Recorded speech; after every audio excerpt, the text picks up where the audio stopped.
ọkọ yín ò kì í ṣe kinní yẹn dáadáa a máa ṣe dáadáa fún yín ṣó yé yín tí ọkọ bá súnmọ́ wa tó bá fẹ́ nǹkan kan ò ráìtì nǹkan kan ò rárá ń bí báyìí. tó ṣẹ́rí àwa obìnrin tá a bá ti wà nílé ọkọ àgàgà tá a bá ti bẹ̀rẹ̀ sí ní bímọ a máa ń túra lẹ̀ a lè wò pé a mọ́ tó tó but kò ń ṣe ní àwọn apá àbí kan tó jẹ́ pé a kì í kọbi ara sí.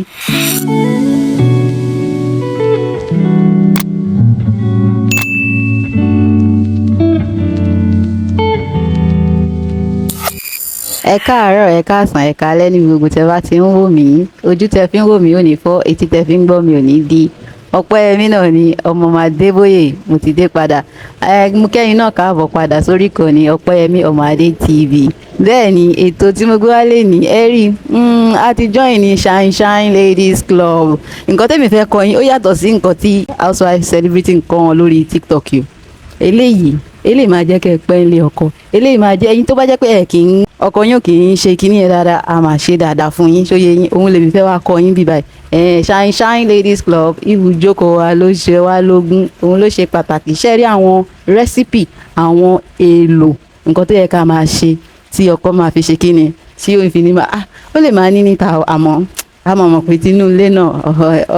another recipe ni another ingredient lòun ń lò ohun òǹjà oríṣiríṣi lòun máa ń lò ṣó ti yé yín ẹ̀jẹ̀ nǹkan yín ṣe fẹ́ gbọ́ àmọ́ kẹ́ ẹ tó máa gbọ́ ẹ mọ nǹkan tó ṣẹlẹ̀ ẹ kọ́kọ́ bá mi láìkì fídíò yìí tó bá jẹ́ gbà àkọ́kọ́ yín nìyí ẹ bá mi subscribe sórí ìkànnì torí a máa sọ̀rọ̀ lórí bí a ṣe máa kẹ́kọ̀ọ́ ilé ọkọ èmi náà kì í ṣọmọdé ilé ọkọ ẹ lè máa wò mí bóyá mo yọ̀ǹgà bí nǹkan kan tábà ní àkà mi ní méjì mo ti ń lọ ọdún mẹ́wàá nílé ọkọ bẹ́ẹ̀ ni àwọn experience tèmi ní àwọn nǹkan tèmi ti là kọjá tí mo rí wípé ok èmi náà ti kẹ́kọ̀ọ́ ní ẹ jẹ́ kí n kọ́ àwọn tó ń bọ̀ lẹ́yìn àbí ẹ jẹ́ kí n gbé ẹ mọ̀ ní ayé yìí kò sẹ́ni tó mọ̀ nǹkan tán lápò ọ̀dọ̀ tèmi nǹkan tèmi mọ̀ nǹkan tẹ́yìn náà bá mọ̀ ẹ máa kọ́ ní comment section below kí èmi náà lè máa kọ́gbọ́n nínú ẹ̀ kájọ máa kọ́ra wa lẹ́kọ̀ọ́ kájọ máa kọ́ra wa lọ́gbọ́n òun ni ó ṣe pàtàkì sẹ́mi òun ló jẹ èmi lógún ẹ jẹ́ n tún kí wa lẹ́ẹ̀kan sí Shine Ladies Club ibùjókòó wa ló jẹ wá lógún ẹ jẹ́ kí n sáré jà yín sí nǹkan mẹ́ta yìí tí a gbọ́dọ̀ máa ṣe ìpele lélẹ̀ máa jẹ́ lórí ìkànnì torí pé màmá mu wá fún yín lọ́tún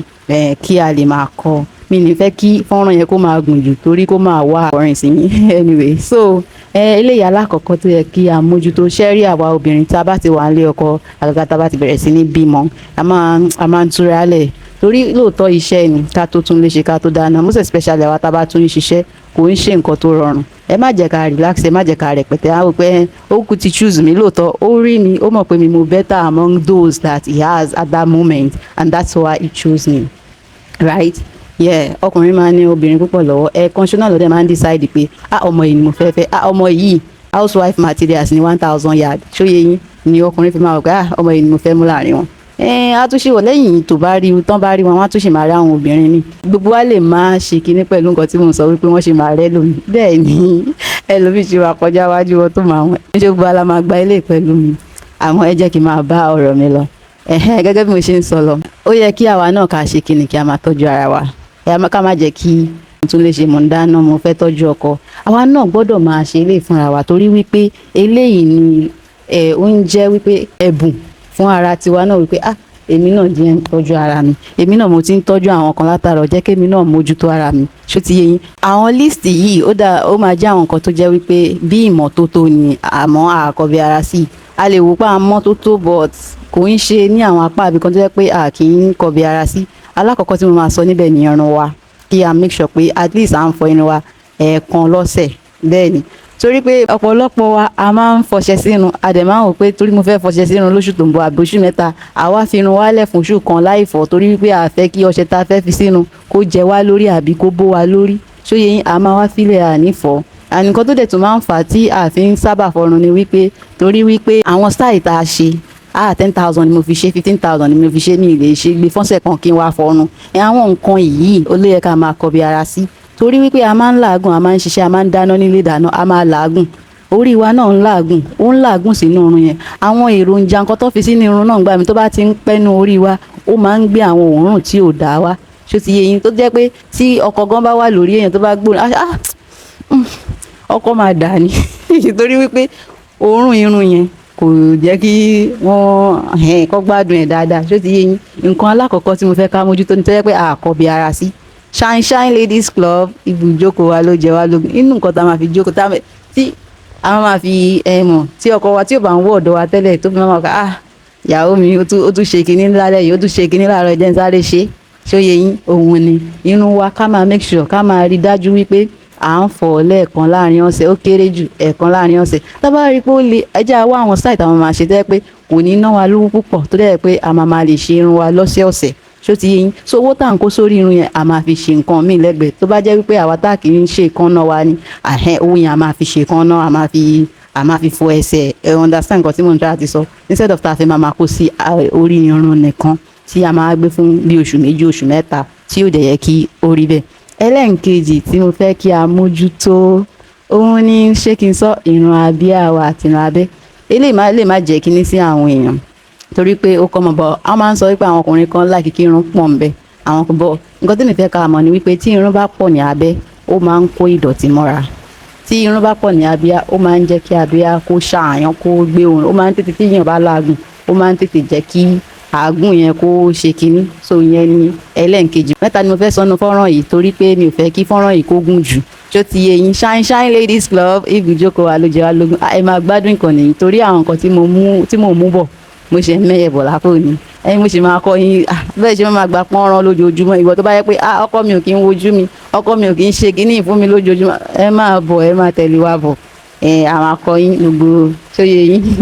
ẹlẹ́nkẹta tí mo fẹ́ sọ tó yẹ pé a kì í kọbi ara sí òun ni etí wa ṣẹ́ mọ́ ẹ̀wọ̀n ìlú tí a bá ìta máa ń wọ yẹ́rìngì sí ọ̀pọ̀lọpọ̀ gbà mí àkì máa ń bọ̀ àkì máa ń fọ̀ tá a bá wò dáadáa ẹ̀yẹn fílẹ̀ fún bí ọ̀sẹ̀ kan ọ̀sẹ̀ méjì tí ẹ bá fọ̀ bẹ̀yẹn ẹ máa rí ìyẹn rí etí náà máa ti kó dọ̀tí sára ibi wo bẹ̀yẹn náà ó fa kí ó máa rùn torí tí ọkọ bá súnmọ́ wa tó bá fẹ́ nǹkan kan ò ráìtì nǹkan kan ò rárá ń bíbà yìí tó ti yé yín mẹ́ta tí mo máa gé fún wa nìyẹn tó bá tó dọ̀sẹ̀ tó ń bọ̀ máa tún máa sọ máa mú wá fún wa ní mẹ́ta bẹ́ẹ̀ yẹn gẹ́gẹ́ bí ọmọ ẹgbẹ́ Shine Shine Ladies Club ibùjókòó wa ló jẹ wá lógún bẹ́ẹ̀ ni Ọpẹ́yẹmí ọmọ Adébóyè kí n tó máa lọ ẹ jẹ́ kí n sọ nǹkan tá a fẹ́ máa ṣe lórí ìkànnì a máa sọ̀rọ̀ ilé ọkọ nǹkan tó bá ti jọmọ́ ilé ọkọ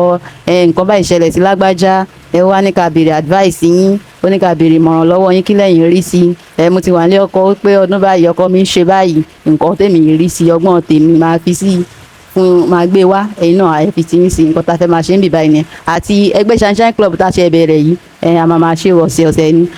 ó possible kí n máa wá live tí n bá ní time a lè máa sọ̀rọ̀ direct a lè máa ìyẹn tí n bá rí bí community yìí bó ṣe ń grow sí a máa ṣe live a máa sọ̀rọ̀ nípa reality stuff kì í ṣe pé a máa tún àṣírí ilé wa ọ̀bọ̀ bí kì í ṣe wípé a máa kọ́ ara wa lọ́gbọ́n a máa kọ́ ara wa lẹ́kọ̀ọ́ bẹ́ẹ̀ ni ìkẹta tí mo fẹ́ sọ ti pé tí mo ṣe ń ṣe lórí ìkànnì lọ́wọ́lọ́wọ́ òun ni orin ìdárayá máa fi orin ìdárayá dá yín lára yín ó lè jẹ́ lórí short àbí lórí normal video lọ́jọ́ jímọ̀ ìyẹn ṣe kókó torí pé bí mo ṣe wà mo fẹ́ràn kí n máa jó mo dẹ̀ fẹ́ràn kí n máa gbọ́ orin bẹ́ẹ̀ ni láti máa múnara mi dùn mo fẹ́ràn ẹ̀ gan tí mo máa sọ pé mo tún fẹ́ máa sọ níbi báyìí ni ní oúnjẹ tí a máa jẹ tí ẹ bá fẹ́ stay fit tí ẹ fẹ́ tóbi ìyẹn náà pẹ̀lú nǹkan tí mo fẹ́ máa kọ́ wa nínú ẹgbẹ́ Shine Shine Club torí pé tá a bá ti jẹun fọ́nrán yẹn ṣì ń bọ̀ ẹ má jẹ́ kí n sáré sọnù bíbẹ̀ torí pé tá a bá tóbi náà tí a bá ní bọ́dì ta lómi lára kò ń jẹ́ ká lè ṣeré dáadáa lórí ibùsùn pẹ̀lú ọkọ wa mo ṣe ń bọ̀ lórí yẹn ṣe rí pákéjì lórí channel yìí o is a full one it's coming soon ṣó ti yé yín ẹ má jẹ́ kí n fa ọ̀rọ̀ náà gùn èmi tí yín tòótọ́ Ọpẹ́yẹmí ọmọ Adébóyè mo tún ti fẹ́ máa lọ ó tún dìgbà kan náà màá tún máa rí yín láyọ̀ la máa pàdé ẹ ṣe rere màá ṣe rere gbogbo alájọ máa ṣe rere lápapọ̀ ó dàbọ̀ ó dìgbà.